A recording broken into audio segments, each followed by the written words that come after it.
This is KSL News at 6. Good evening. Claims of sexual harassment and favoritism leveled today against UDOT and the Highway Patrol. There's nothing in this contract that requires personal contact with any of the employees after hours or on a personal basis. The new lawsuit comes from a tow truck company in Utah County. They claim they're losing money because UHP isn't following the required rotation agreement. New Specialist Ladd Eagan joins us to talk about what kind of money we're talking about here, Ladd. Yeah, well, we're talking about heavy-duty towing. That can be dangerous. It's very complicated. One job could be worth tens of thousands of dollars, even up to $100,000.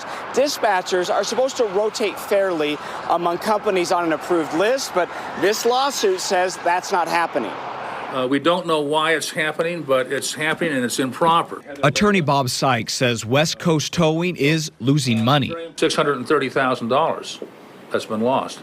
In a lawsuit filed just today, he puts the blame on UDOT and the Highway Patrol for not following state law when it comes to who responds to serious accidents along I-15 in Utah County. This rotation must be followed by law. They don't have an option not to follow it. I had to put up with a lot of things that no woman should have to deal with.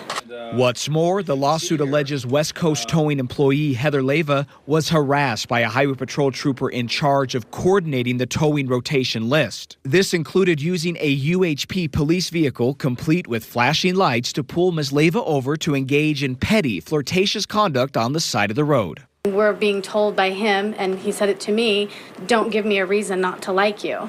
The Department of Public Safety wouldn't respond to the sexual harassment allegations, but said a preliminary review does not show any discrepancies between tow companies or rotation, and that a more in-depth review is underway based off of the specific complaints in the court document.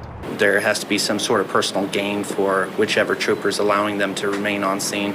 The owner of West Coast Towing says filing a lawsuit was a last resort after complaints weren't addressed.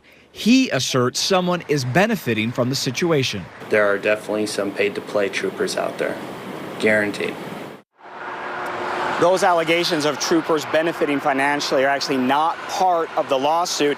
In just the last hour, more information from the Highway Patrol. They say they looked at all of the calls for heavy-duty towing this year, and they say those were spread out evenly among the 3 approved companies in Utah County. We reached back out to the attorneys and the company. They say they dispute those numbers. So, Dave, we'll then have to see how this one plays out in court. Ladd Eagan live for us tonight out in Salt Lake City. Thank you, Ladd.